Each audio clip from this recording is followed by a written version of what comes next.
LooseMan. Today's topics were: do you blame your mum for your own body hung-ups? Are you a hunger-upper? Would you give a kidney to an ex? And should we ban the burqa? And on today's panel was Coleen Noland, Nadia Suwala, and Diamond, and guest panelist Kacey Ainsworth. And now with me, Ashley Gardner. And today's guest was Gail Porter and Judge Rinder. So today started off Soap Week on LooseMan. Kacey joined the panel, Kacey Ainsworth, who played the amazing Little Mo in EastEnders. I absolutely loved her in there. She was incredible. And Coleen obviously did ask her if she was going to go back again, which she always gets asked. And she said it'll never be a no, but what she's doing at the moment is a lot more. There's no time for it at the moment, basically. But she did say she'd go back if she could go behind the Vic and snog Danny Dyer. So that might happen. So one of the questions was, are you a hunger-upper? Because apparently Meghan Markle's dad has hung up on, I don't know if it was Prince Harry or Prince William, but he hung up on one of them.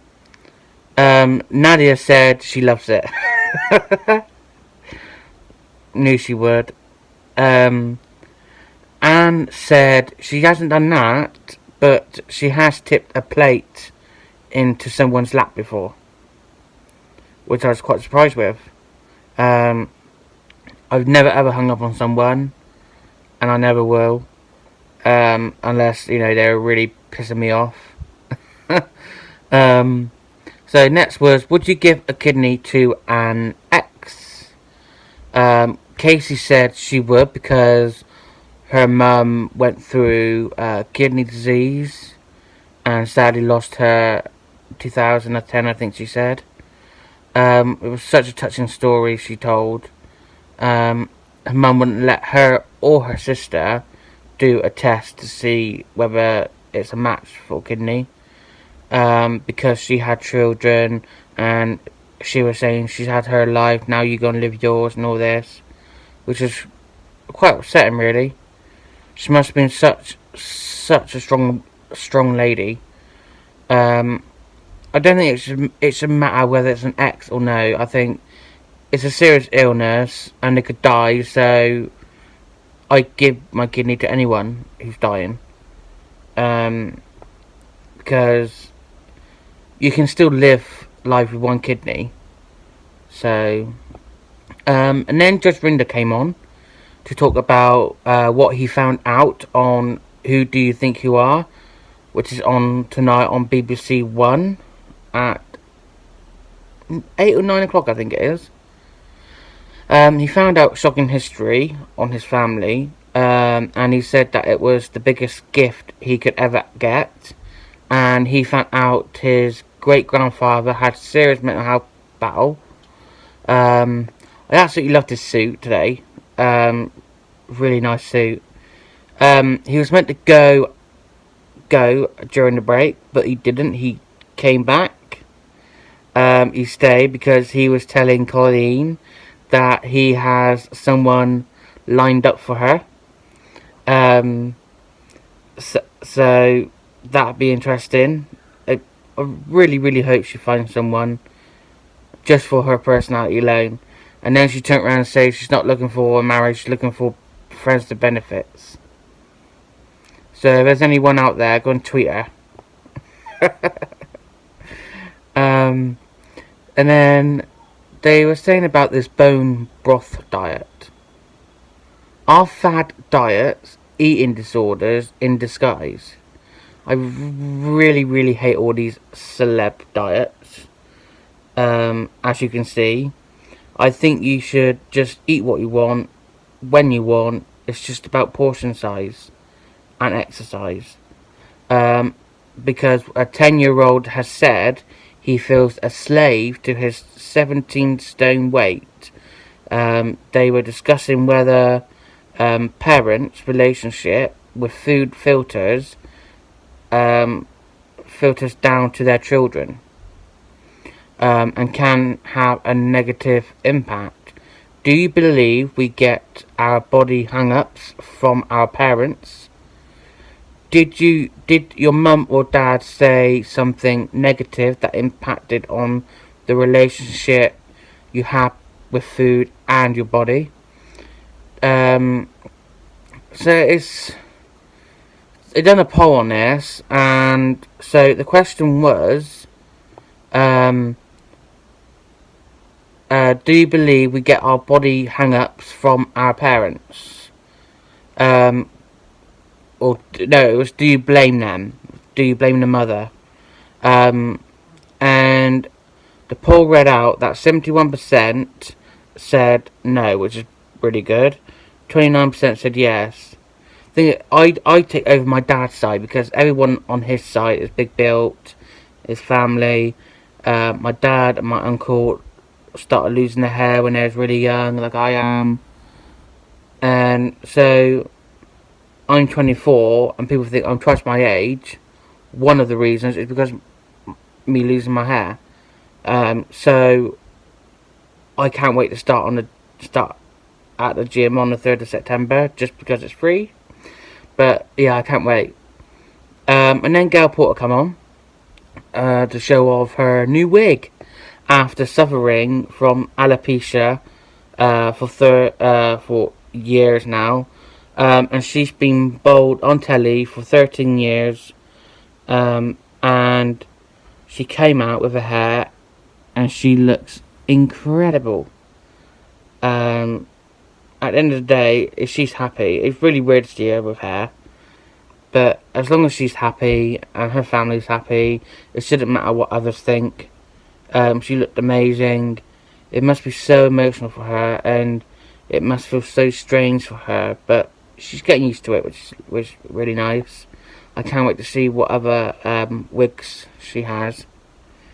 And then, extra topic.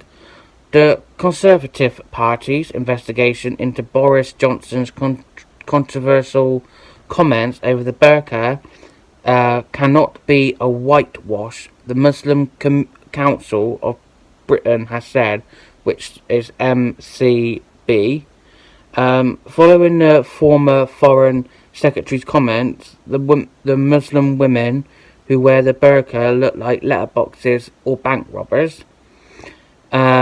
The MCB's letter to Theresa May is expected to state that no one should be allowed to victimise minorities with impunity.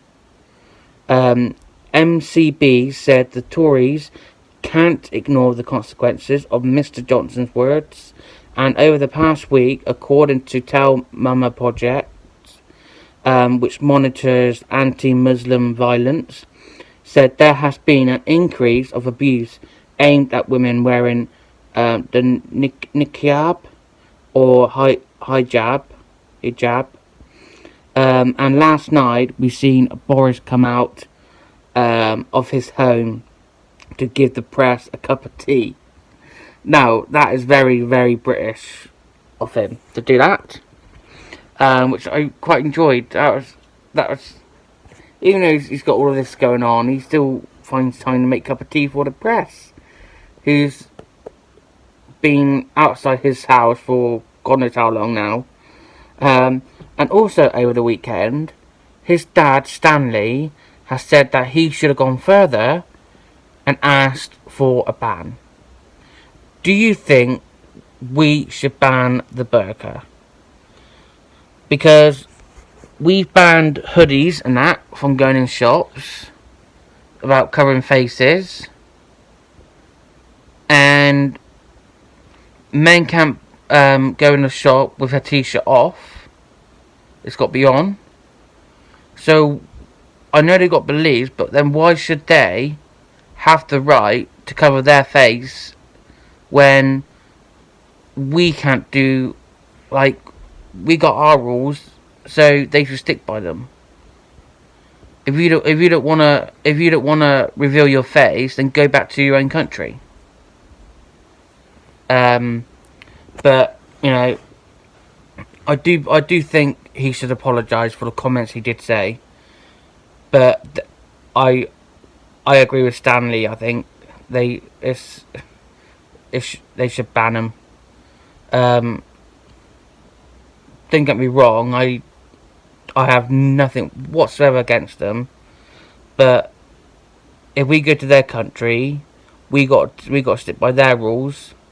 So they should stick by ours, and this should happen. So we went and done. Well, I done 2 polls. I done a poll on Twitter and I done a poll on Instagram. I done 2 questions on Twitter. Do you agree with Boris? Not many votes, but 69% said yes and 31% said no. I also asked, should we ban the burqa on Twitter?